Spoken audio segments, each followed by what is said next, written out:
ठीक है। पहला तो है खिल ले, ठीक है नहीं, खिल के पहले एक और लिख दो, इसके पहले एक और लिख दो, ये दूसरा करना। क्षेत्र, ये जो क्षेत्र होता था खेती योग्य भूमि होता था। क्या होता था? खेती योग्य भूमि, तो खेती किया जा सकता था, तो क्षेत्र बोला गया। थोड़ा थोड़ा इसमें बताएंगे क्योंकि इसमें से क्वेश्चन तैयार है। खिल लिया, ये बंजर भूमि होता था। क्या होता था? बंजर भूमि, इस पर खेती नहीं किया जा सकता।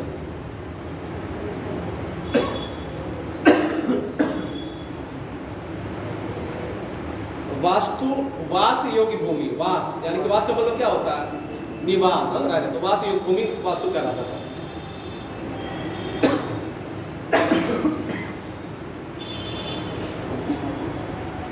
अप्रहत, ये वास योग्य भूमि हो गया, ये बंजर भूमि हो गया, क्षेत्र खेती योग्य भूमि हो गया। अप्रहत, ऐसी जंगली या पड़ती भूमि जिस पर अभी तक हल नहीं चला है। ऐसी जंगली या पड़ती भूमि जिस पर अभी तक हल नहीं चला, उसको बोला जाता अप्रहत।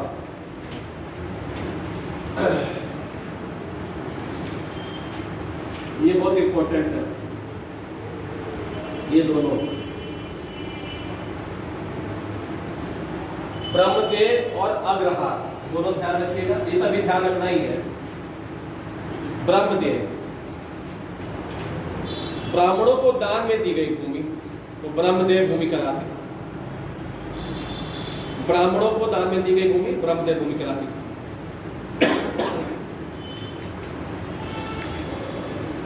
अग्रहार भूमि, ऐसी भूमि जो मंदिरों एवं ब्राह्मणों को,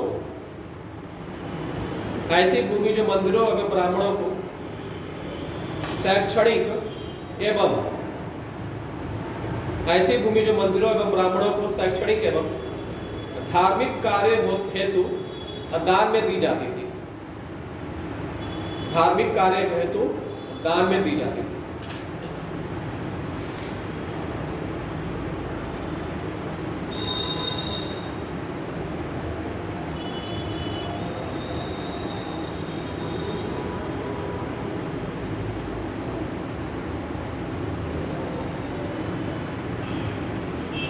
ठीक है, तो सबको याद रखना इसका मतलब क्या होता है।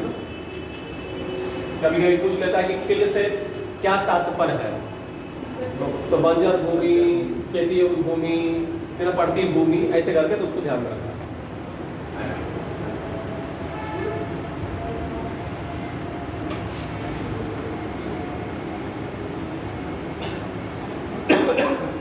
अब लिखिए हेडिंग आ गई।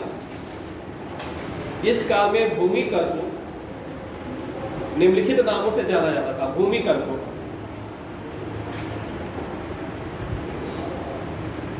लिखा ही हुआ है। इस काल में भूमि कर को निम्नलिखित नामों से जाना जाता था।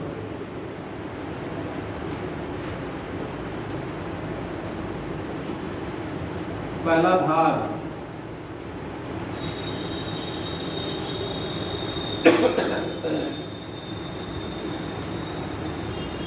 उद्रंग,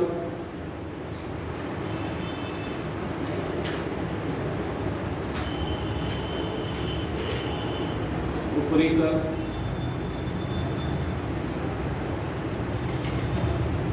चौथा भोग, ये द है क्या? समझ आ रहा है ना? काट दे, दूसरा लिख दे।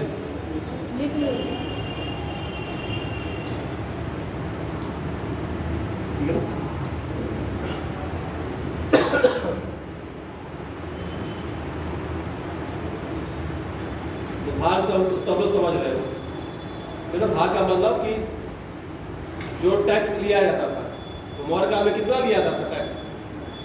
भूमि का कितना लिया? कुल उत्पादन का 1/4, 1/4, 1/6, 1/8, 1/10 कितना लिया था?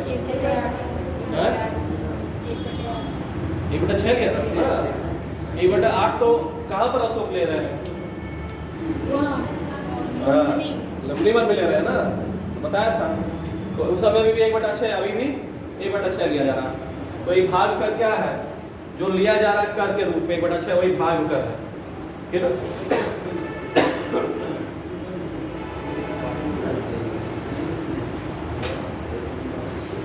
उद्रंग भी भूमि के रूप में लिया जाता था। ऊपरी कर जो है रैयतों पर लगाया जाता था। रैयत मतलब क्या, किसान, किसानों को लगाया जाता था। कौन सा ऊपरी कर, फिर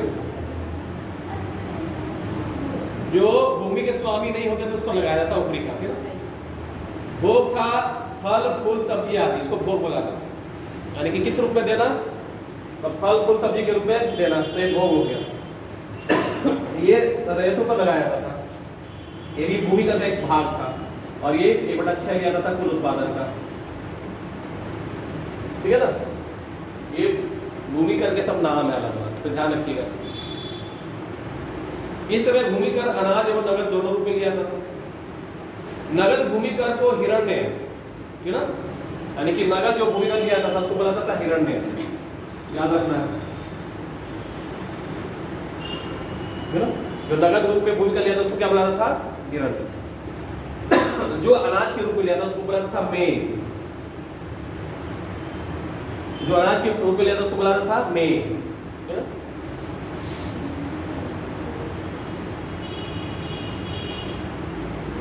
वनों पे भी कर लेता था, वन पर, ये अनाज के रूप में, ये नगद के रूप में, वनों पे भी कर लिया जाता था। इसको बनाता था गुलमूल, इसको क्या बनाता था, गुलमूल। सब लिख के ना, ध्यान रखना सब लोग। हाँ, ये अनाजों पर, ये भी भूमि कर लिख लो। हाँ, भूमि कर लिख लो। ये हिरण्य नगद रूप में, ये अनाज के रूप में, ये वनों पर गुल पर है ना। ये 1/6 है जो लिया जा रहा है, पूरे राज्य में जो लिया जा रहा है 1/6, ये भाग।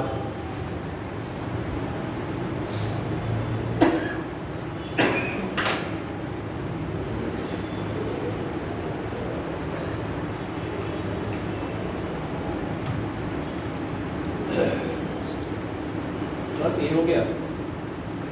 अब ये भूम राजस्व को जो कलेक्शन कर रहे हैं, जो इकट्ठा कर रहे हैं, तो एक दो नाम अभी हमने बताया था आपको।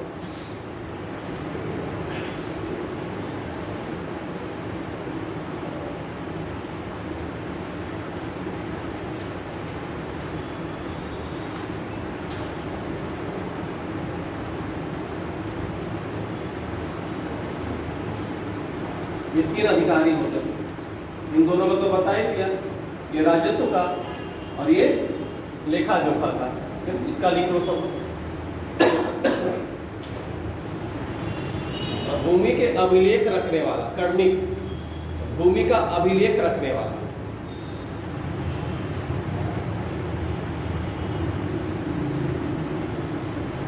यानी कि इसी के पास जो भूमि का जो इस तरह से कागजात जो होता था इसी के पास होता, जिस पर कर्णी के पास। ये राजस्व हमने बता ही दिया था जो करता था। ये जो लेन देन करता था माल छापलेट, वो हो गया। तो ये तीनों इससे संबंधित है, क्यों समझ रहे हैं ना सब लोग। ध्रुवाधिकरण और राजस्व इकट्ठा करने वाला, ये लेखा जोखा करने वाला, ये भूमि का अभिलेख रखने वाला।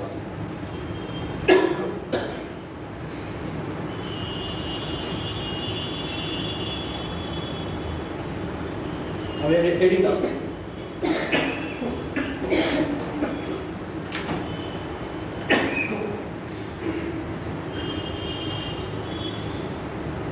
भूमि के माप के लिए, मेजरमेंट के लिए, माप के लिए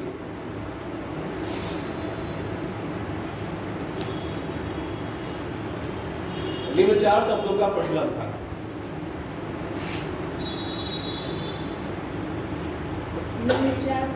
निम्न 4 शब्दों का प्रचलन था।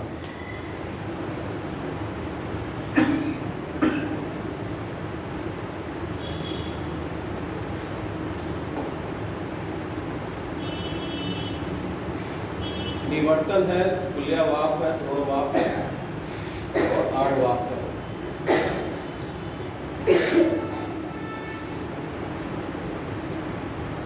अभी लिखना है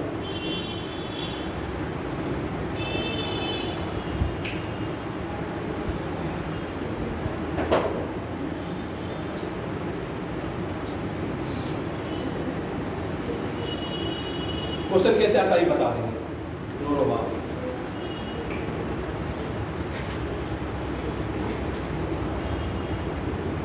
ये सब भूमि के माप की शब्दावली है, ठीक है ना। निर्वर्तन, निवर्तन, तुल्यवाप, आड़वाप और ऋणवाप, ठीक है ना।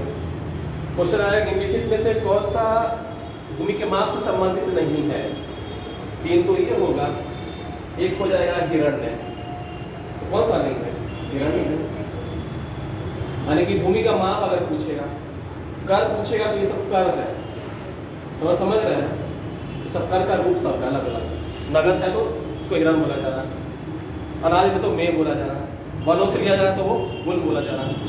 ये सब अलग अलग है। भोग है, फूल फल सब्जी, ये सब है। ऊपरी कर रहतों से लिया जा रहा है जिसके पास भूमि नहीं है, उधर भी एक भूमि का है, ये बड़ा अच्छा लिया जा रहा है। तो सब अलग अलग चीजें ध्यान रखना। ये मेजरमेंट का माप है सब, ये है ना।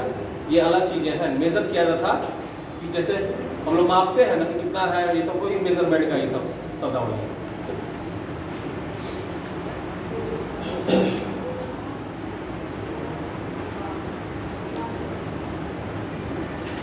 सिंचाई साधनों का भी विकास हो गया था। तालाब के अतिरिक्त कुओं से भी सिंचाई होती थी, ठीक है।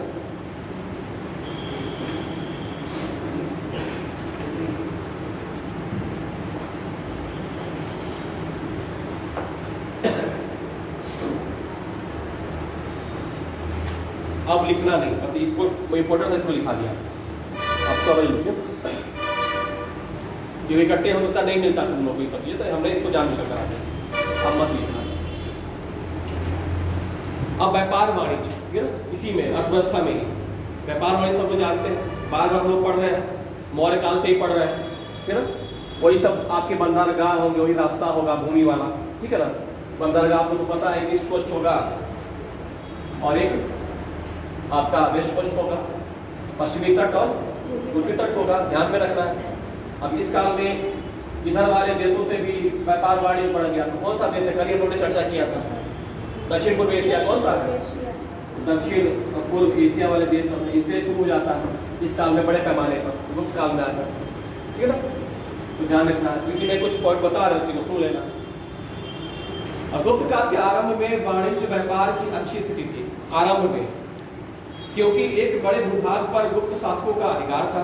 सही बात है, यानी कि समुद्रगुप्त, चंद्रगुप्त द्वितीय, कुमारगुप्त, अश्वगुप्त, यानी कि इस समय तक ठीक ठाक इनका राज था। साथ ही मध्य एशिया और दक्षिण पूर्व एशिया के साथ व्यापार होता था। साथ ही दक्षिण पूर्व एशिया और मध्य एशिया से व्यापार होता था, ठीक है। रोम में भारतीय रेशम का अत्यधिक मांग था। रोम में जो भारतीय रेशम था उसका अत्यधिक मांग था वहां पर रोम में, ठीक है ना। रोम यानी कि कौन सा? रोमन साम्राज्य, इटली, इटली और बहुत सारे बहुत बड़ा एरिया था रोमन साम्राज्य का, वो वाला एरिया। लेकिन आगे चलकर व्यापार और वाणिज्य की स्थिति में गिरावट आ गई। उसके निम्नलिखित कारण थे। क्या कारण था तो उसको सुन लो। रोम के लोगों ने रेशम बनाने की कला सीख ली। अब वहाँ भी लोगों ने सीख लिया कि रेशम कैसे बनता है। जब सीख लेंगे तो जाहिर सी बात है इम्पोर्ट नहीं करेंगे, मंगाएंगे तो इसमें गिरावट आ गई। पहला पॉइंट, 364 ईस्वी में रोमन साम्राज्य का विभाजन हो गया, यानी कि 364 में रोमन साम्राज्य बट गया। एक हो गया पूर्वी रोमन साम्राज्य, एक हो गया पश्चिमी रोमन साम्राज्य। तो पूर्वी वाला जो ईरान वाला एरिया है वो पूर्वी रोमन साम्राज्य, पश्चिमी वाला उसके उधर वाला एरिया यानी कि यूरोप वाला एरिया वो हो गया। जब डिवाइडेशन हो गया, बट गया, तो वैसे ही क्या हो गया, वो सब चीजें खत्म हो गई। व्यापार वाणिज्य जो पहले होता था, विभाजन दो भागों में हो जाने के कारण रोमन साम्राज्य से भारत के संबंधों को गहरा धक्का लगा। यानी कि जो संबंध थे, जो रिलेशनशिप डेवलप हुआ था वो अब नहीं रहा, क्योंकि दो ग्रुप हो गया, दो भाग हो गया, एक इधर वाला एक उधर वाला, ठीक है ना। यानी कि व्यापार करने के लिए अब इनसे भी परमिशन चाहिए तब तो उधर जा पाएंगे ना, समझ रहे हैं ना। यानी कि दो ग्रुप बन गया, एक ग्रुप से परमिशन होगा तब तो हम उधर उस वाले रोमन साम्राज्य पर जा पाएंगे, पश्चिमी वाले पर। इस वजह से होगा फारस वासियों, फारस का मतलब क्या, कौन सा देश जिसे युद्ध चल रहा है, ईरान और इराक, उसको पूर्वी रोमन साम्राज्य बोला जाता है। कि लोग ने रेशम मार्ग पर एकाधिकार कर लिया, उन्होंने एकाधिकार कर लिया रेशम मार्ग पर, जिससे भारतीय व्यापार को ठेस पहुंची, ठीक है ना। तो भारतीय व्यापार को क्या हो गया, ठेस पहुंचा। उन्होंने एकाधिकार कर लिया जो रोमन साम्राज्य थे, ईरान वाले जो थे वो वाले, ठीक है ना। उत्तर पश्चिम क्षेत्रों पर गुप्त शासकों का अधिकार समाप्त हो गया, इधर कुछ था ही नहीं लोगों गुप्तों का बहुत ज्यादा अधिकार, इधर था ही नहीं। पोस्टमॉर्ट तक था, कुषाणों का था, ठीक है ना, लेकिन इनका नहीं था बहुत ज्यादा। फिर उससे अधिकार जब खत्म हो गया तो वो भी खत्म हो गया, व्यापार भी, जिससे व्यापार करना मुश्किल हो गया। आंतरिक व्यापार भी बाधित हुआ क्योंकि सामंतवाद को बढ़ने से अनेक स्थानों पर कर लिया जाने लगा। अब सामंतवाद बढ़ेगा, हम भी राजा, आप भी राजा, आप भी राजा, वो भी राजा, सब क्या करेंगे, सब अपना अपना टैक्स लेंगे, वो चीज़ें रहा नहीं, तो अपना अपना सब फायदा देख रहे हैं, फिर उससे भी हरास हो गया व्यापार। मंदसौर अभिलेख में, ये बहुत इंपॉर्टेंट क्वेश्चन है जो बोल रहे हैं, मंदसौर अभिलेख में किसका है, ये तो कुमारगुप्त का है।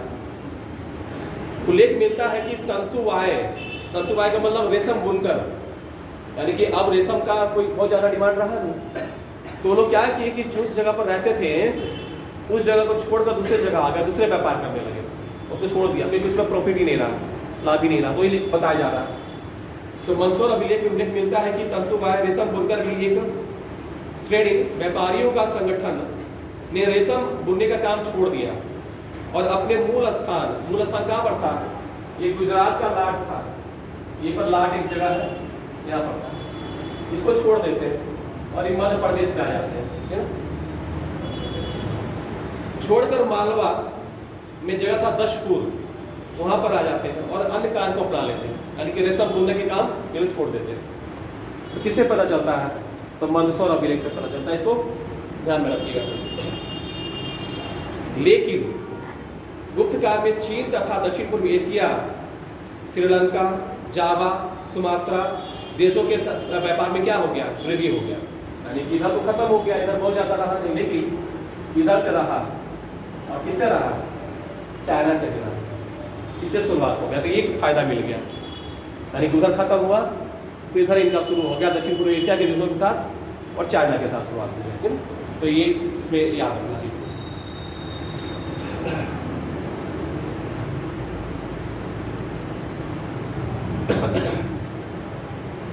सुन लीजिए क्या क्या था इसमें। भारत तथा चीन के मध्य का व्यापार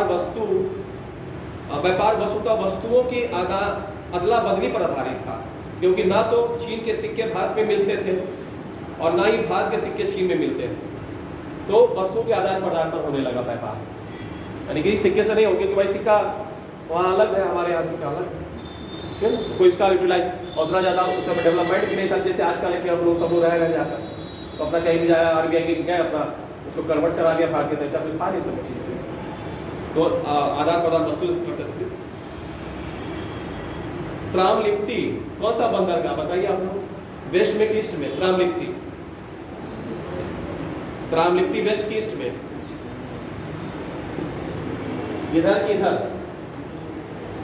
ना पूरब में, त्रामलिप्ति इधर कौन सा बंदरगाह, भड़ोच, सुपारा, भृगुकच्छ, तो भड़ोच कोई भृगुकच्छ पुराना नाम क्या है, भृगुकच्छ है, ये सब यहाँ पर, यहाँ पर आपके त्रामलिप्ति गुप्त काल का सबसे महत्वपूर्ण बंदरगाह था। यहाँ से दक्षिण पूर्व एशिया देशों के साथ व्यापार होता था, यहीं से इधर के साथ व्यापार होने लगा, यानी कि कंबोडिया, म्यांमार, आपका सुमात्रा, जावा, इंडोनेशिया, ये सब के साथ इधर व्यापार होने लगा। ये सब तो दक्षिण पूर्व एशिया के देश है ना। आसियान संगठन है ना, आसियान के सब यही मेंबर है ना। सार्क का मेंबर कौन है, इधर वाले सब, भारत, श्रीलंका,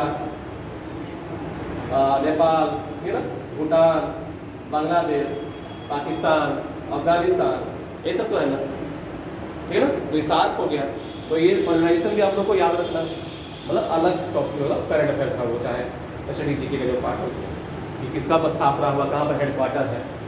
सम्मेलन हर साल हो रहे हैं सबके, नहीं हो रहे हैं तो उसको याद है वो सब कुछ। G20 है, G7 है, ब्रिक्स है, ब्रिक्स में बहुत सारे मेंबर शामिल हुए हैं। हमने जो वीडियो बनाया है उसमें ब्रिक्स के बारे में पूरा डिटेल बताया, उसको सुन सकते हैं, लिख सकते हैं, नोट कर सकते हैं उसको कि कौन कौन से मेंबर शामिल हुए हैं। ठीक है, हम इसी साल हमारे देश में ब्रिक्स सम्मेलन होने वाला है भारत में, फिर उसमें हमने वो मेंशन किया हुआ। ठीक है ना, आगे ये हो गया।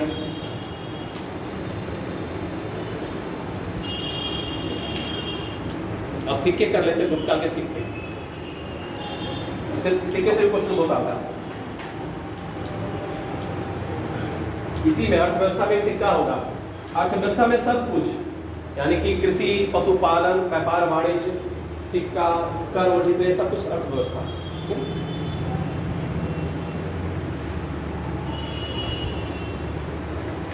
अलग अलग करके हम लिख सकते हैं, लिखना चाहिए। अब गुप्तकालीन के सिक्के ऐसे हेडिंग डालकर हम लिख सकते हैं।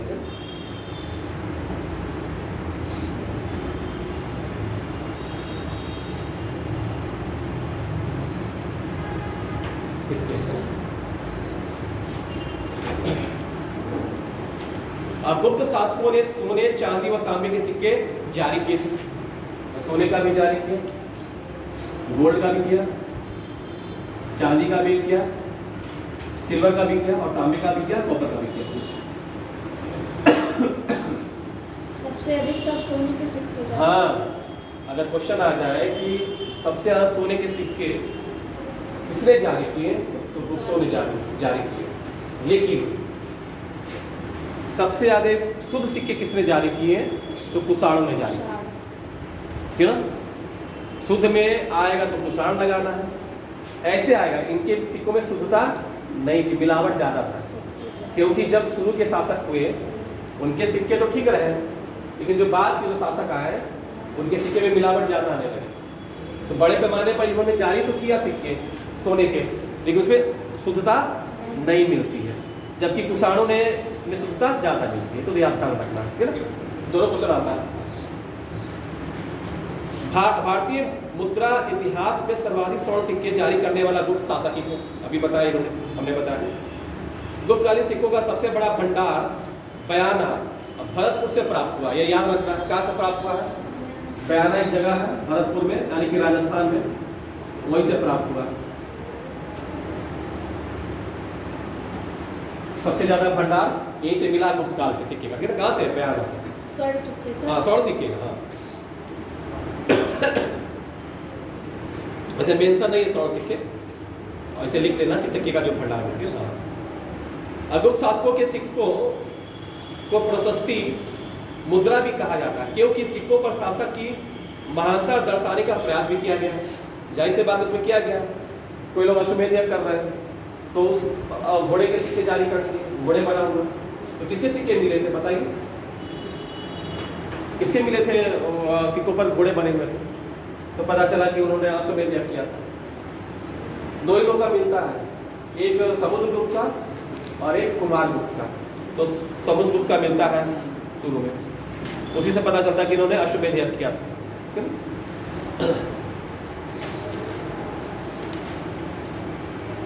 चंद्रगुप्त प्रथम के समय में राजा रानी प्रकार के सिक्के जारी किए गए। मैंने लिखाया, चंद्रगुप्त प्रथम के समय में राजा रानी प्रकार के सिक्के जारी किए गए।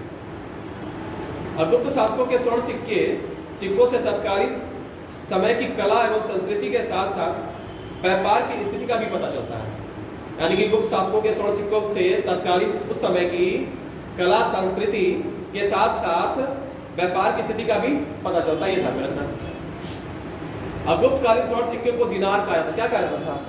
दिनार। आता है क्वेश्चन, इस काल में स्वर्ण सिक्के को क्या बोला गया? दिनार बोला गया।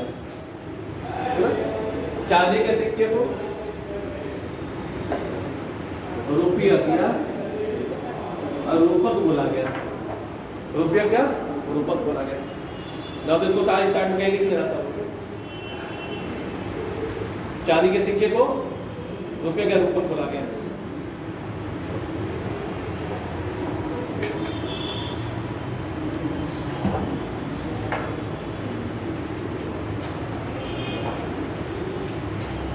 ठीक है, आगे। तांबे को सर तांबा ही। हाँ, तांबे का तो अभी नहीं कुछ लिखा, तो तांबे में कुछ नहीं लिखा। संभवतः चंद्रगुप्त द्वितीय के द्वारा रजत मुद्राएं आरंभ की गई थी। ऐसे अलग अलग किताबों में अलग अलग मिलता है, लेकिन जो मेन रजत मुद्राएं जारी किया था, किसने किया था? चंद्रगुप्त द्वितीय ने। चंद्रगुप्त प्रथम का भी नाम मिलता है कहीं, लेकिन अभी तक हम लोग चंद्रगुप्त द्वितीय को ही मानते हैं। उसी को ध्यान रखना, कुछ नया मिले अगर उसको ऐड कर सकते हैं।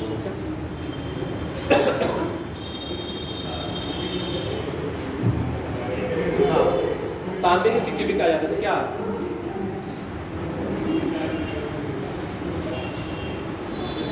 हाँ, क्या कहा जाते थे?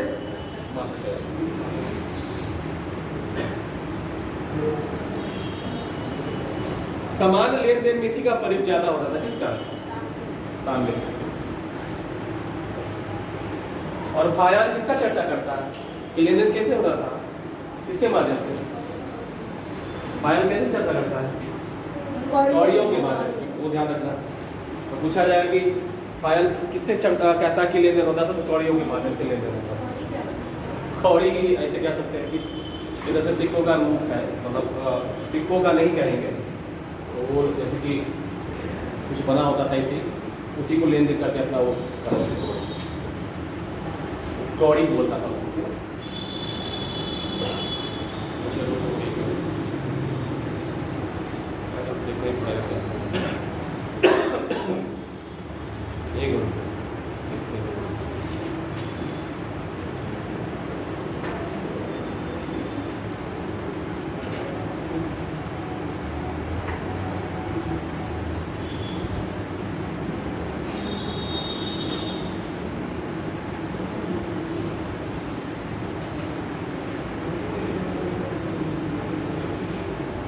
तो बहुत सारे सोर्स आप लोग देख सकते हैं। हाँ, करेंसी ही है, ठीक है ना, करेंसी ही है।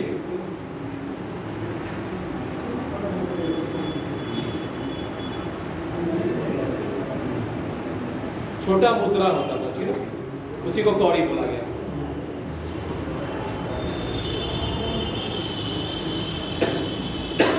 समुद्र में मिलने वाले पीले रंग का जो होता था ना, सीप टाइप का, वही होता था वो कौड़ी, ठीक है, तो मुद्रा के रूप उसका यूज करता।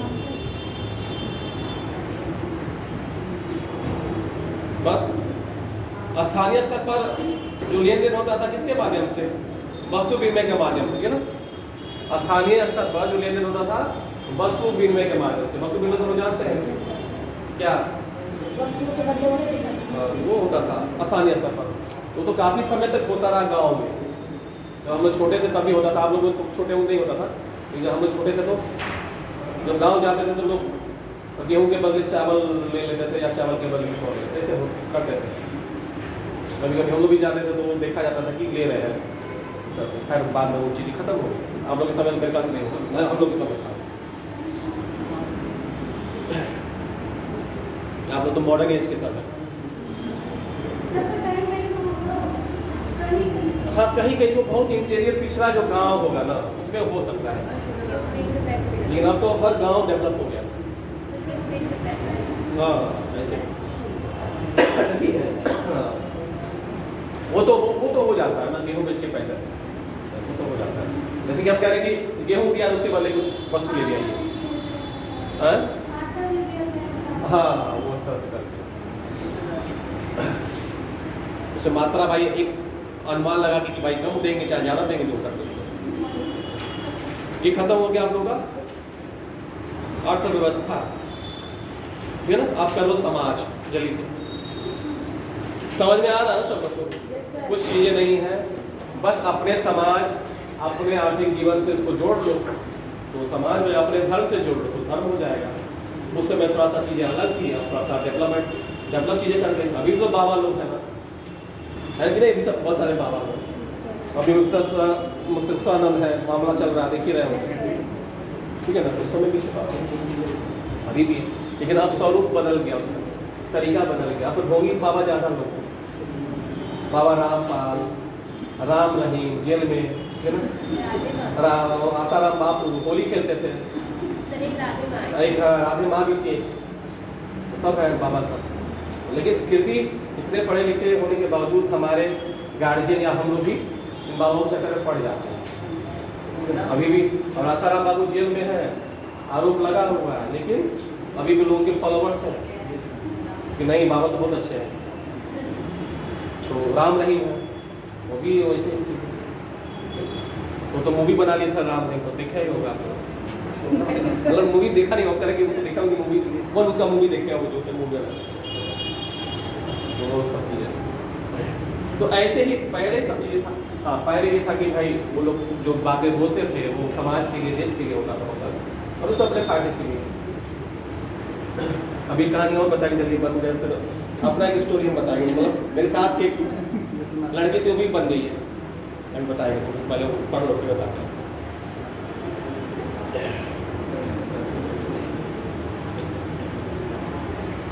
समाज है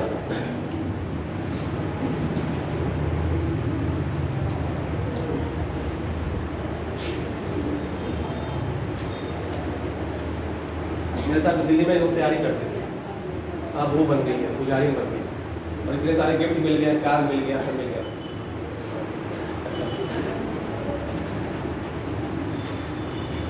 सामाजिक व्यवस्था बताएंगे।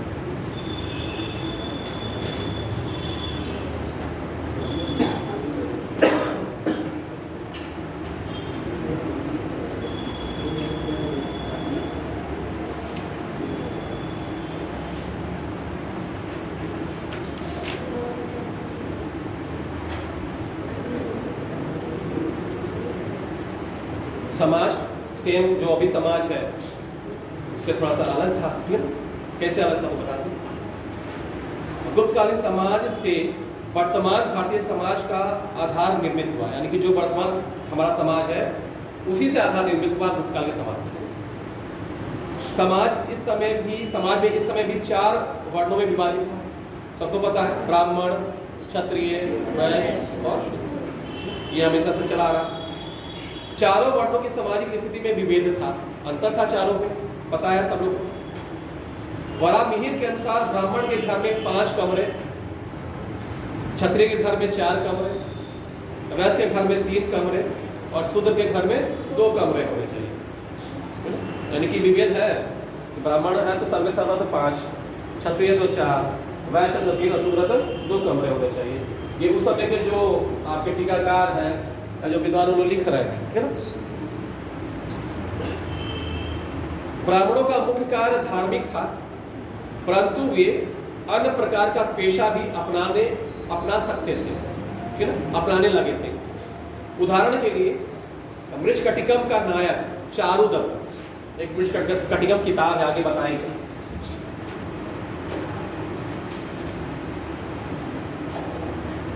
इसका जो नायक है उसका नाम है चारुदत्त। वो गरीब ब्राह्मण होता है। ये क्या होता है? एक गरीब ब्राह्मण होता है चारुदत्त। चारुदत्त ब्राह्मण होते हुए भी सार्थवान व्यापारी था। क्या था? व्यापारी था, यानी कि वो काम नहीं कर रहा, क्या कर रहा है? व्यापार कर रहा है। समाज में शूद्र वर्ण की स्थिति में तुलनात्मक रूप से सुधार हुआ था, यानी कि थोड़ा सा सुधार हुआ था इनकी स्थिति में। कैसे? क्योंकि शूद्रों की कृषि कार्य की अनुमति मिल गई थी, यानी कि अब ये लोग कृषि कार्य भी कर सकते थे। तो शूद्र, तो थोड़ा सा स्थिति में सुधार आ गया था शूद्रों के। फायान बताता है कि समाज में अस्पृश्यता की भावना प्रखर थी, मतलब बहुत ज्यादा था अस्पृश्यता, यानी कि छुआछूत। गुप्त काल में अछूतों की संख्या में वृद्धि हुई है। फायान ने चांडालों का उल्लेख किया। चांडाल हमने बताया था थोड़ी देर पहले। वो कहता है कि चांडाल गांव के बाहर ही बसते थे, यानी कि गांव के बाहर वो रहते थे, फिर मांस का व्यवसाय करते थे, और जब कभी नगर में प्रवेश करते थे तो उनके स्पर्श मात्र से सड़क अपवित्र हो जाती थी। समझ रहे ना? यानी कि वो शहर के बाहर रहते थे, मांस का व्यवसाय करते थे, अगर वो नगर में प्रवेश करते थे तो उनके स्पर्श मात्र से सड़क जो है अपवित्र हो जाती थी। और जब वो आते थे नगर में तो ढोल बजाते हुए आते थे, है ना। ढोल बजाते का मतलब कि आ गए हैं, सब लोग दूर हो जाओ, ऐसा ही कहा जाता था, ठीक है ना। तो लिखा हुआ है कि नगर में प्रवेश करते समय लकड़ी पीटते चलते थे, यानी कि ढोल पीटते चलते थे। इस काम में हमें ब्राह्मण, वैश्य एवं शूद्र राजाओं का उल्लेख मिलता है, यानी कि सभी राजा हैं। गुप्त वंश के जो शासक थे कौन से थे? ये वैश्य थे, ध्यान रखना है, ये लोग वैश्य थे। ठीक है, गुप्त वंश के जो शासक है, किसी ने क्षत्रिय बोला है, किसी ने शूद्र बोला, किसी ने वैश्य, लेकिन जो कंक्लूजन निकला वो क्या है? वैश्य। हर्षवर्धन भी क्या थे? वैश्य थे। ठीक है ना, तो ब्राह्मण धर्म के भी थे राजा, वैश्य के भी थे और शूद्र के भी। ठीक है, कदम वंश का शासक संस्थापक मयूर शर्मण तथा वाकटक वंश का संस्थापक विंध्यशक्ति ब्राह्मण थे। फिर जहाँ पर विवाह करते हैं कौन? चंद्र द्वितीय, एक लड़का का और एक लड़की का, जो बताया। अच्छा, एक बार और याद रखना है, प्रभावती गुप्त का जो अभिलेख मिलता है, कौन सा अभिलेख मिलता है? पूर्णा ताम्रपत्र। क्या मिलता है? पूर्णा ताम्रपत्र, ध्यान रखना सब। प्रभावती गुप्त का है, वो शासन भी करती है, क्योंकि उनका पति, उनकी पत्नी की डेथ हो जाती है ना, और उनके बच्चे छोटे होते हैं, तो ये रूल करती हैं। प्रभावती गुप्त कहाँ पर जाकर? वाकटक वंश में जाकर रूल करती है, और ये मदद करते हैं कौन? चंद्र द्वितीय भी। पूरा काम पर किसका है? तो प्रभावती गुप्त का ध्यान रखना है।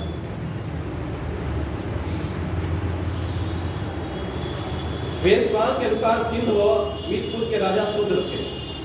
ठीक है ना, गुप्तकालीन स्मृतियां शूद्रों को कृषि, व्यापार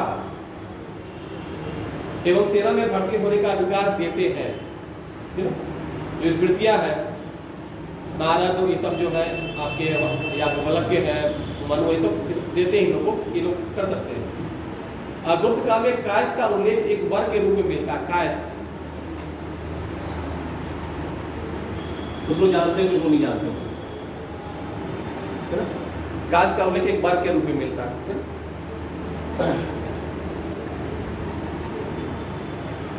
कायस्थों के उद्भव से ब्राह्मण प्रभावित हुए। क्यों प्रभावित हुए? क्योंकि इन्होंने ब्राह्मण लेखकों का एकाधिकार को प्रभावित किया, यानी कि जो पहले जो लेखक होते थे कौन होते थे? ब्राह्मण। अब कौन होने लगे? कायस्थ होने लगे। यानी कि अब राजा के जो लेखक होने लगे, कौन होने लगे? कायस्थ होने लगे। मैं भी कायस्थ हूँ, मैं भी यही हूँ, कायस्थ होने लगे, तो उनको प्रभावित होने लगा। एकाधिकार किसका था? ब्राह्मणों का था। ठीक है ना, तो ध्यान रखना है। यानी कि अब नए नए वर्ग आ गए ना, पहले तो 4 वर्ण है, इस काल में आकर के बहुत सारे जो हम लोग हैं, इतने सारे लोग अलग अलग जाति और वर्ण के ना उत्पत्ति होने लगता है। हमने पहले बताया कि विवाह हो रहे हैं, कौन सा? आपका अनुलोम विवाह और प्रतिलोम विवाह, उससे जो बच्चे हो रहे हैं, संतान हो रही है, वो अलग अलग सब जाति लोग हो रहे हैं। इसी से हम सारे इतने सारे लोग हो गए।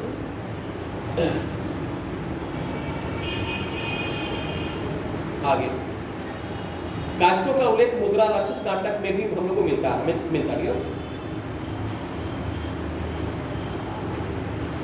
मृच्छकटिकम में कायस्थों का उल्लेख न्यायालय की कार्यवाही के लेखक के रूप में हुआ है।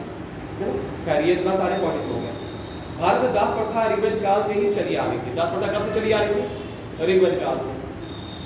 मिताक्षरा तथा नारद स्मृति में 15 प्रकार के, जबकि मनुस्मृति में 7 प्रकार के दासों का उल्लेख किया गया है।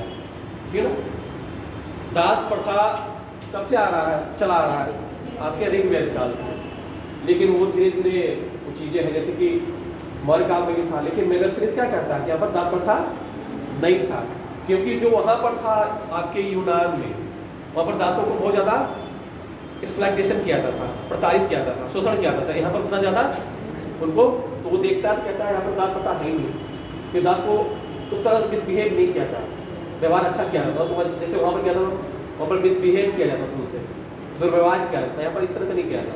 वो कहता है कि यहाँ पर दास प्रथा नहीं है, लेकिन बाकी हम लोग को कौटिल्य के अर्थशास्त्र सबका वर्णन मिलता है। अब मेन महिलाओं की स्थिति कैसी है इसका, इसी में सामाजिक जीवन में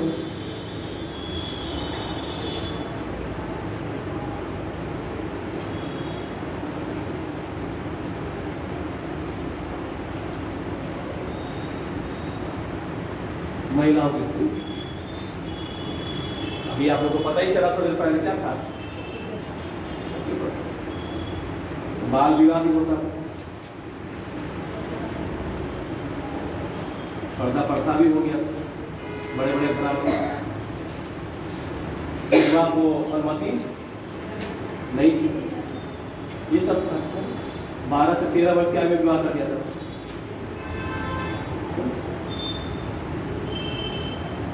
इस समय महिलाओं की स्थिति में गिरावट आई और निम्नलिखित प्रकार की प्रथाएं आरंभ हो गई। बाल विवाह होने लगा 12 से 13 वर्ष की आयु में, पर्दा प्रथा आरंभ हो गई। विधवा पुनर्विवाह पर लगभग रोक लग गया, विधवा को विवाह नहीं करना है। महिलाओं को उपनयन के अधिकार से लगभग वंचित कर दिया गया और उपनयन को भागीदारी नहीं है। उपनयन सब समझते हो ना, जैसे पूजा पाठ करना, ये सब पति के साथ आहुतियाँ देना, ये सब बंद कर दिया गया, नहीं करना ये सब, क्यों? जैसे कि ऋग्वेद काल में क्या थी कि जो महिलाएं थी अपने पति के साथ बैठकर यज्ञों में आहुतियाँ दे सकती थी, सभा में भाग ले सकती थी, विदत में भाग ले सकती थी, क्यों? बहुत सारे हम लोग को पढ़ी लिखी महिलाओं के नाम मिलते हैं, जैसे लोपामुद्रा, घोषा, अपाला, सिक्ता, विश्वारा, मिलता है नाम ऋग्वेद में। और उन्होंने बहुत सारे मंत्रों की रचना उन्होंने किया, ऋचाओं की रचना उन्होंने किया था।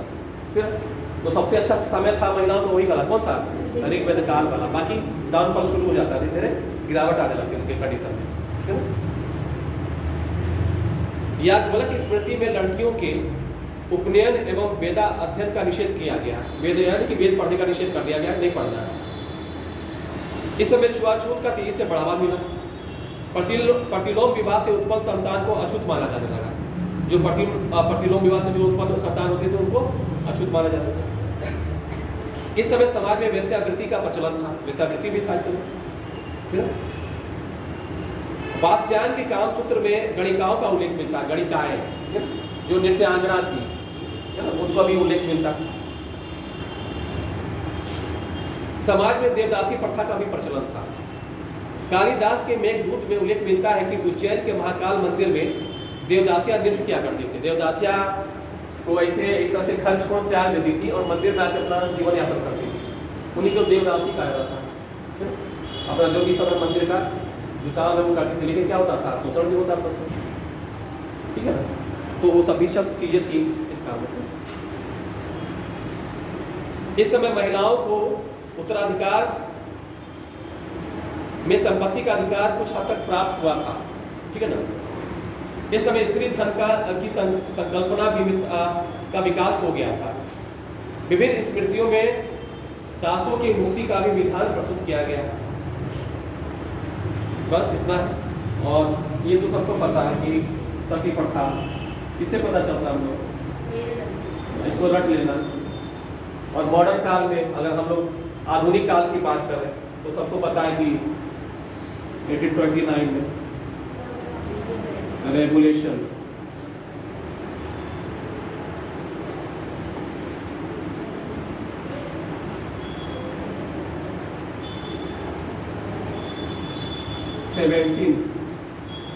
के तहत क्या कर दिया गया था, सती प्रथा पर बैन लगा दिया था।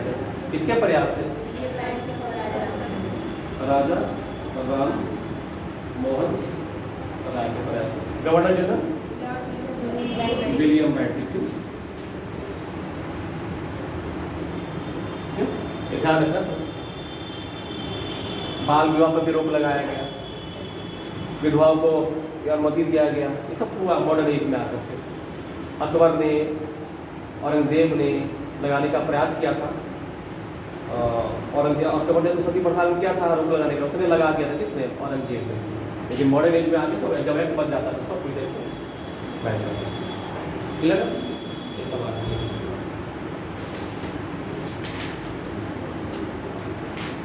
आप धर्म कर लो बस, उसके धर्म के बाद थोड़ा सा ऐसा करो, धर्म को अभी रुक जाओ, टाइम कम है तो हम लोग कर लेते हैं इसकी, और कला और साहित्य कर लेते हैं पहले, फिर धर्म करते हैं। अच्छा याद रखना, धर्म में क्या कि लोग कौन से धर्म के अनुयायी थे? वैष्णव धर्म, इसलिए वैष्णव धर्म। लेकिन सभी धर्मों क्या कहना उन्होंने, सभी बोले कि चलिए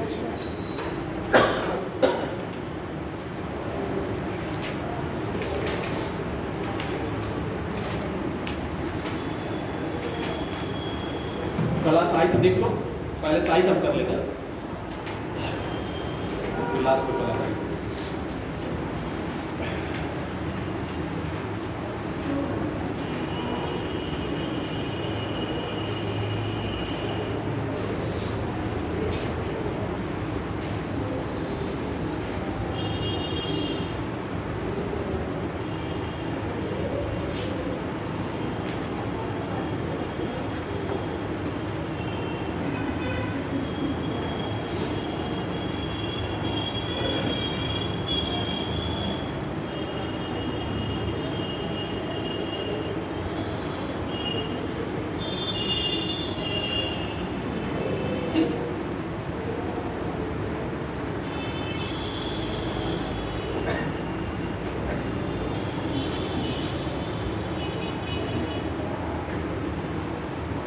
एंड लिटरेचर।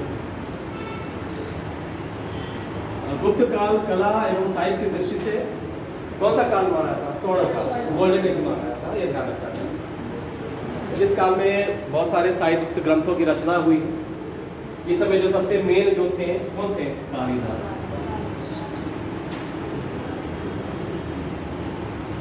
किसके दरबार से संबंधित है? चंद्रगुप्त द्वितीय या विक्रमादित्य के दरबार से संबंधित नवरत्नों में से एक थे। इन्हें भारत का शेक्सपियर भी बोला था, ध्यान रखना है। भारत का शेक्सपियर भी बोला था, ध्यान रखना है। किसे? कालिदास, है ना। भारत का नेपोलियन किसे बोला जाता है? समुद्रगुप्त बोला था, ध्यान रखना। अब ये उज्जैन से संबंधित है। कहाँ से संबंधित? कालिदास उज्जैन से, है ना। चंद्रगुप्त के नवरत्नों में से एक थे।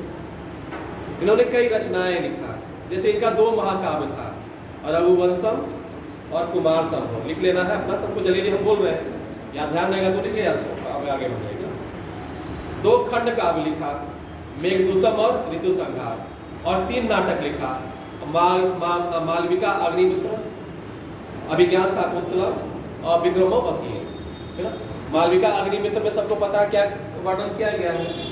तो मालविका और अग्निमित्र का प्रेम प्रसंग के बारे में वर्णन किया गया। मालविका तो अग्निमित्र की तीसरी कायतन की राजकुमारी, तीसरी पत्नी थी, उसके बारे में, है ना। अभिज्ञान शाकुंतला में शाकुंतला और दुष्यंत की कहानी, ठीक है ना। विक्रम वर्षीय में भी ऐसे कुछ है, इसको आप लोगों को देख लेना है। मेघदूतम में वर्षा के बारे में ऐसा है, ठीक है। रघुवंशम में राम के बारे में है, इसके बारे में क्यों? हाँ,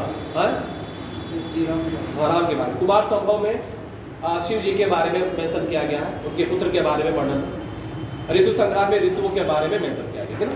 तो थोड़ा थोड़ा सबको आप लोगों को पढ़ भी लेना है, इसमें क्या मेंशन है, तो ये याद रखना। ये हो गया। दूसरे जो विद्वान थे, लिखा भी है, सब में लिखा भी है, हमको पता नहीं। ऋतु संग्राम में 6 ऋतुओं का बता ही दिया। मेघदूतम में मेरा हम नहीं बता पा रहे थे। ये यक्ष का विरह, यक्ष सब समझते हैं, यक्ष और अक्षणी।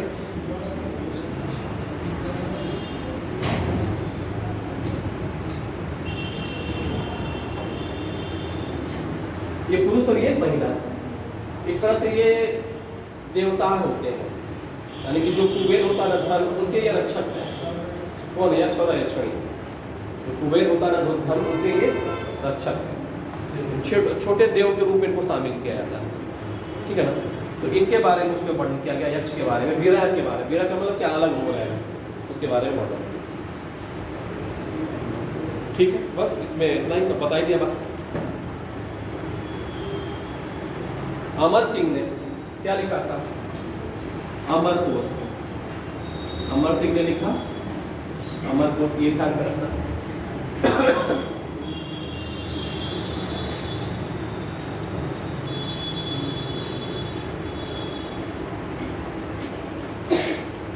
वात्स्यायन का काम सूत्र है, वो याद रखना है, ठीक है। विशाख दत्त ने 2 ग्रंथ लिखा, क्या क्या?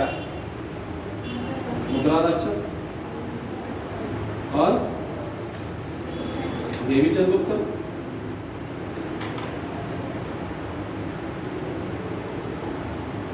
इसमें क्या वर्णन है? इसको विशाख दत्त ने लिखा।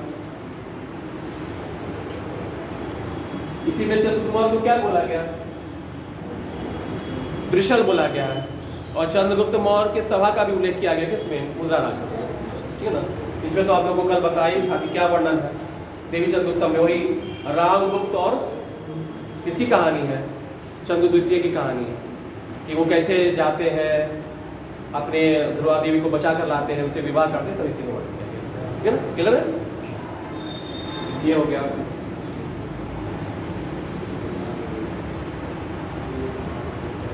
सुब्रत ने क्या लिखा था? मृच्छकटिकम। वही ब्राह्मण जो है, उसी के बारे में कहानी, चारुदत्त जो था ब्राह्मण। मृच्छकटिकम का होता है मिट्टी का खिलौना, मृच्छकटिकम का होता है मिट्टी का खिलौना।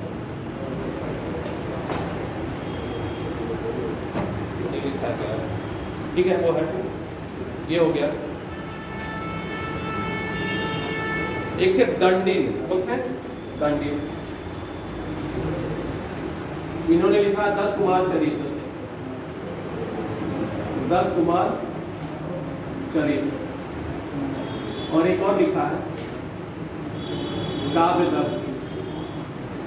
एक थे बहारवी, इन्होंने लिखा है किराता जूनिए, किराता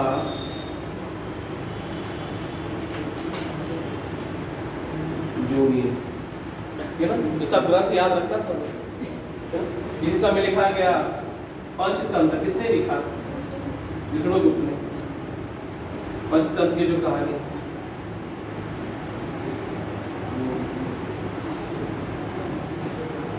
ठीक है, इतने सारे ग्रंथ सब याद रखो।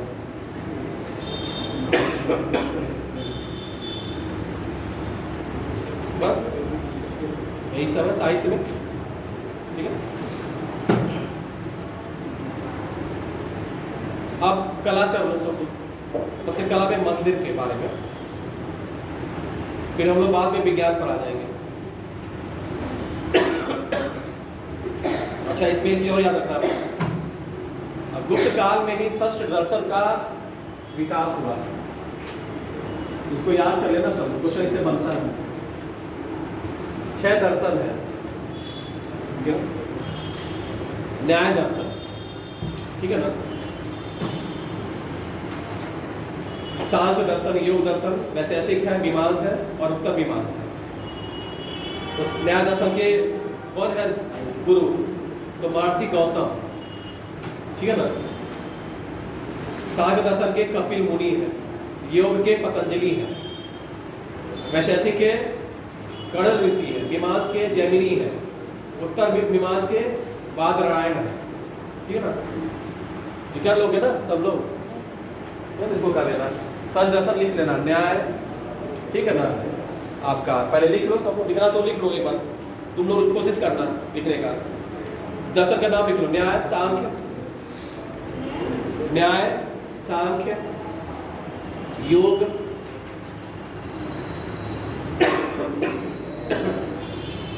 वैशेषिक, वैशेषिक लिखना, वैशेषिक, मीमांस, हाँ मीमांसा, मीमांसा करना, मीमांसा, और फिर लिखना छठा उत्तर मीमांसा और ऑब्लिक करके वेदांत। तुम लोग कोशिश करना, मिल जाएगा सब जो नाम है, खुद का लोग याद हो जाएगा। लास्ट है उत्तर मीमांसा वेदांत। ये 6 दर्शन है, 6 दर्शन के अलग अलग ऋषि हैं, किसी के कपिल मुनि है, किसी के गौतम है, किसी के आपके कणद है, ठीक है ना, किसी के जैमिनी है, किसी के बादरायण है, किसी के पतंजलि है। मंदिर कर लो,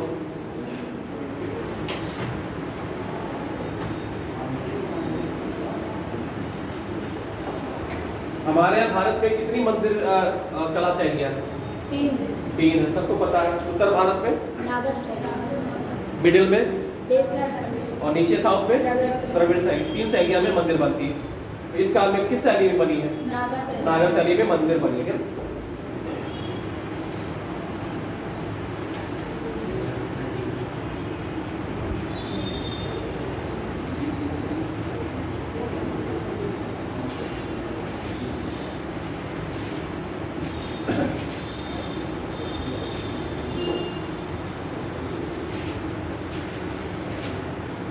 मंदिर स्थापित कला कर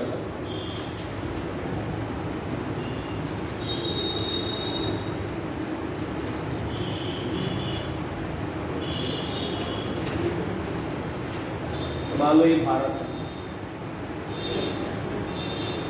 ये वाला वो पार्ट है, और ये वाला जो ये नागर है, ये बेसर है, और ये तो ये ध्यान रखना, इसमें ये वाला पड़ रहा है, ये वाला चोल,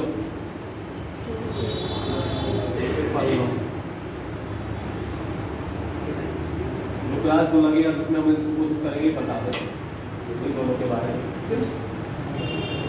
जो भैया वही बचा है, थोड़ा सा कुछ होता हो गुप्ता रीच, है ना? तो ये पढ़ लेंगे। बेसन जो आपके गुजरात वाले सब मंदिर है, बेसन शैली कुछ मध्य प्रदेश वाले मंदिर है, दोनों मिक्स है, नागर में भी है और बेसन में भी है।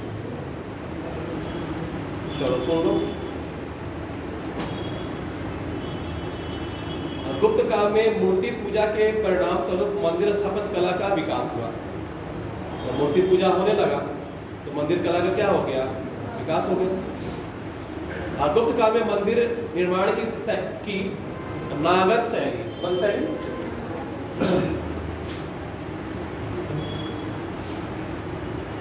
तथा पंचायतन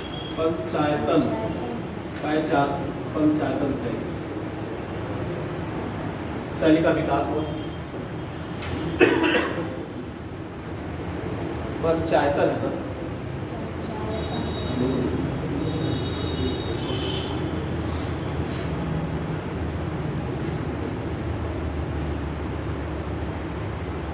इसमें ऐसे मंदिर बनते थे।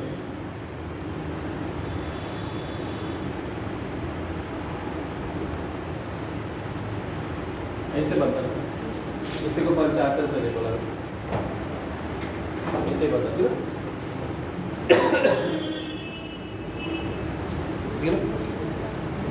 नागर शैली के मंदिर मुख्यतः नर्मदा नदी के उत्तर में बनाए गए। नर्मदा नदी के उत्तर में, नर्मदा नदी कहाँ से निकलती है? मध्य प्रदेश के अमरकंटक। और कहाँ गिरती है?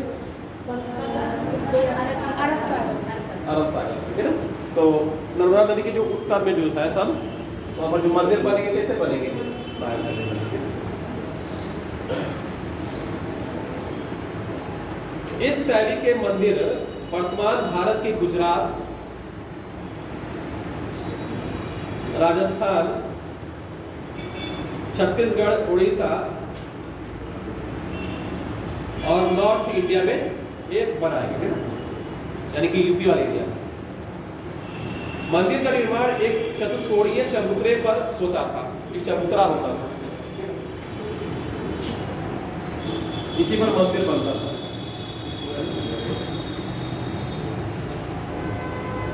इसी पर मंदिर बन जाता था, यहाँ पर बना होता करके वो बात करेगा, टाइम ट्राई बताते चल रहे थोड़ा। चबूतरे पर होता था, जिसे जगती या वेदिका बोला था। इसे जगती या वेदिका बोला था, जगती या वेदिका बोला था। यहीं पर सीढ़ी भी होता था, क्या होता था? यहाँ पर सीढ़ी बना होता था चढ़ने के लिए, और चढ़ के ऊपर जाया जाता था। मंदिर में कक्षों के ऊपर वक्राकार शिखर का निर्माण होता था। ये शिखर पर क्या होता था? वक्राकार शिखर का निर्माण होता था ऊपर।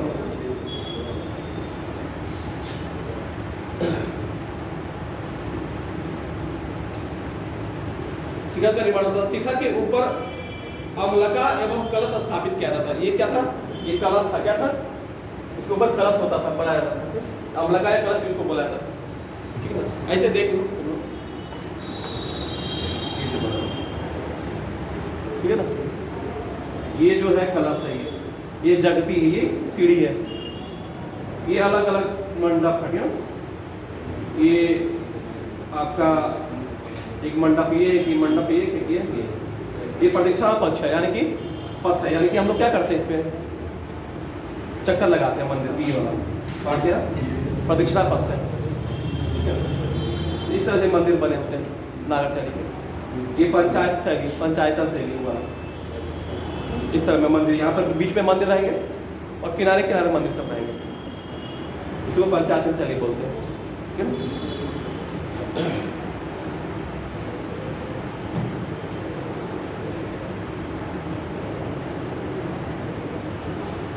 मंदिर में परिक्रमा हेतु छत विहीन अथवा खुला प्रदक्षिणा पथ होता था। कोई कि उसके हम लोग चारों चक्कर लगाते हैं ना, जब हम जाते हैं मंदिर के चक्कर लगाते हैं।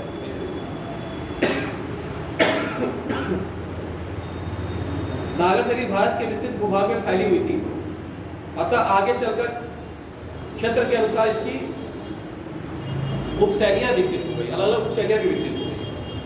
अब उपशैलियां नहीं पढ़ना तुम लोगों को, उपशैलियां। अब मंदिर कौन कौन से बने हैं, ठीक है, उसको सब लोग या तो सुन लो या लिख लेना। सबसे जो मंदिर जो मेन था इस काल का, वो कौन था? दशावतार का मंदिर, है ना? देवगढ़। हाँ, देवगढ़ में। कहाँ पर है? देवगढ़ में। और गुप्त काल में बनाए गए अधिकांश मंदिर सपाट छत वाले हैं, क्योंकि यह मंदिर निर्माण का आरंभिक अवस्था था।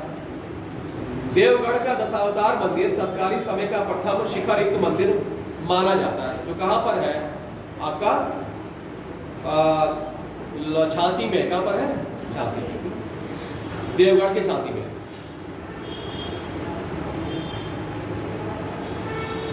गुप्त काल में मंदिर पत्थर के साथ साथ ईंटों से भी बने होते थे, क्या? भीतरगांव का विष्णु मंदिर तथा सिरपुर का लक्ष्मण मंदिर ईंटों से निर्मित है। भीतरगांव का विष्णु मंदिर कहाँ पर? कानपुर में। और सिरपुर कहाँ पर है? आपका मध्य प्रदेश में। कहाँ पर है? मध्य प्रदेश। ये किससे बने हुए हैं? ईंटों से बने हुए हैं। भीतरगांव के विष्णु मंदिर में मेहराब जैसी आकृति मिलती है, ठीक है ना? अब ज्यादा इसमें नहीं करना है। आगे दक्षिणा कुठार का शिव पार्वती मंदिर कहाँ पर है?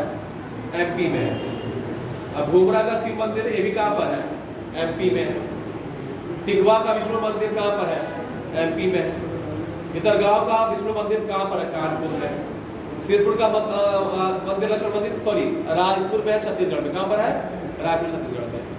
उदयगिरी की विष्णु मंदिर विदिशा एमपी में। देवगढ़ का दशावतार मंदिर झांसी में है, यूपी में, है ना? ये सब आपके मंदिर है, ठीक है ना? तो मंदिर सब याद लिख लेना सब लोग कि सिरपुर का मंदिर कहाँ, भीतरगांव का मंदिर कहाँ, लक्ष्मण मंदिर कहाँ, ये पूछ लेता है ना? और कौन ईंटों से बना? तो 2 बस ईंटों से बने हैं, बाकी सब किससे बने हैं? पत्थर से बने हैं। ईंटों से कौन कौन सा बनाएगा बताइए? और सिरपुर का लक्ष्मण मंदिर, सिरपुर का लक्ष्मण मंदिर, ये दोनों किससे बने हैं? ईंट से। अब पंचायतन शैली के बारे में थोड़ा सा देख लो। पंचायतन शैली का विकास सामंतवाद से प्रेरित माना जाता है। सामंतवाद से जान ही रहे, उसी तरह मंदिर भी बनाया गया। इस शैली के अंतर्गत मंदिर में 5 गर्भगृह बनाए जाते हैं। एक मुख्य गर्भगृह होता है और उसके चारों छोटे छोटे गर्भगृह होते हैं, यानी कि एक मेन ये है, कौन सा? ये वाला, और छोटे छोटे 4। तो जैसे सब मुख्य देवता बीच में रहते हैं। बाकी सब देवता किनारे किनारे।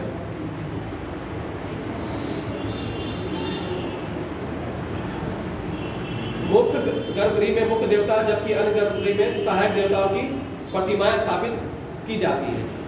देवगढ़ का दशावतार मंदिर पंचायतन शैली का भी प्रथम मंदिर माना जाता है, यानी कि देवगढ़ का जो मंदिर है वो इसी शैली में बना, किसमें? पंचायतन शैली में, ठीक है ना? इसको ध्यान रखना।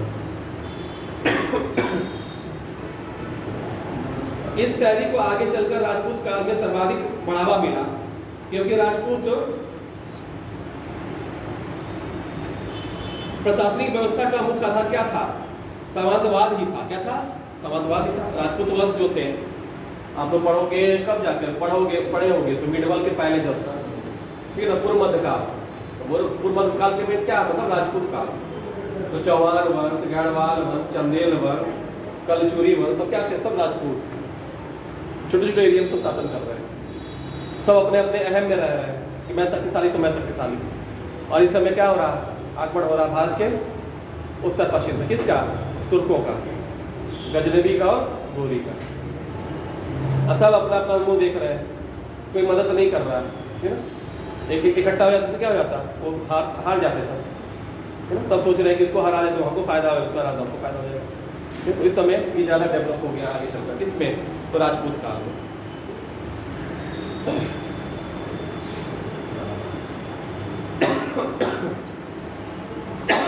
थोड़ा सा विज्ञान देख लो तो खत्म कर देगा, बाकी जो बचा कुछ आ रहा है अगले क्लास में देखेंगे। अब इसका हमने विज्ञान का भी विकास हुआ, तो लोग जाना क्या है? सुना ना? जाओगे? सुना ना? अब बहुत सारे इसमें खगोल शास्त्री गणितज्ञ भी हुए। आर्यभट्ट नाम सुना होगा, बराह मिहिर नाम सुना ही है। इसके अलावा ब्रह्मगुप्त, भास्कर प्रथम, ये लोग ठीक है। लेकिन सब ऐसा नहीं कि सब इसी समय में है, गुप्त काल में, ये थोड़ा सा बाद के भी है ठीक है ना। लेकिन विज्ञान के भी दृष्टि से ये बहुत ही अच्छा काल माना जाता है। कौन सा आपका? तो आर्यभट्ट के बारे में थोड़ा सा बताओ आपको, इन्होंने क्या क्या किया, इनका क्या क्या योगदान है? सूर्य का आविष्कार किया। सूर्य का आविष्कार है हमारे यहाँ, ठीक है। लेकिन जानते हैं सूर्य का आविष्कार ना कहा था कि एक अज्ञात भारतीय ने किया। अज्ञात भारतीय होगा तो इन्हीं को लगाना, और मतलब अज्ञात भारतीय लगाना नहीं होगा तभी लगाना हम लोग को आर्यभट्ट का। चलो हम बता रहे चलिए। आर्यभट्ट का जन्म 5वीं सदी में कुसुमपुर का मतलब क्या, कौन सा वो जगह? पटना। कौन सा जगह? पटना, पाटलिपुत्र में। आर्यभट्ट अपने समय के प्रसिद्ध गणितज्ञ एवं खगोल शास्त्री थे। इन्होंने सर्वप्रथम बताया कि पृथ्वी गोल है और अपनी किस पर दूरी पर घूमती है। आर्यभट्ट ने पहली बार सूर्य ग्रहण व चंद्र ग्रहण का वैज्ञानिक कारण भी बताया कि सूर्य ग्रहण और चंद्र ग्रहण क्यों लगता है, उसका वैज्ञानिक कारण बताया।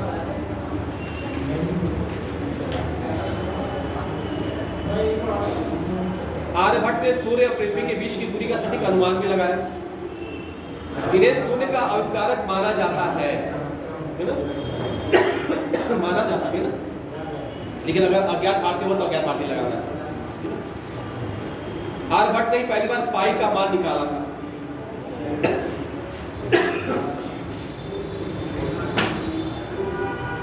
क्या निकाला था? पाई का नाम मान निकाला था।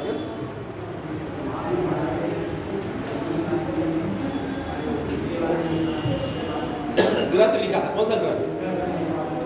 आर्यभट्टियम। कौन सा लिखा था? फिर लिखा था 10 गतिका, है ना, इसको याद रखिएगा। तो गीतिका या 10 गतिका। 12 मिहिर कहाँ के थे ये? उज्जैन के। कहाँ के थे? उज्जैन। इनको भी क्या बुलाया था? खगोल शास्त्री और गणितज्ञ बुलाया था, ज्योतिषाचार्य भी बुलाया था। इन्होंने ग्रंथ लिखा बृहत संहिता, पक्ष सिद्धांतिका, लघु जातक, बृहत जातक, बहुत सारे ग्रंथों की रचना की। एक ध्यान रखना। इन्होंने सबसे पहले बोला था कि जो पृथ्वी है वो सूर्य की क्या कर दी है? इन्होंने बताया था, लेकिन ये बातों को नहीं माना गया था। फिर आगे चल किसने बताया? किसने बताया था?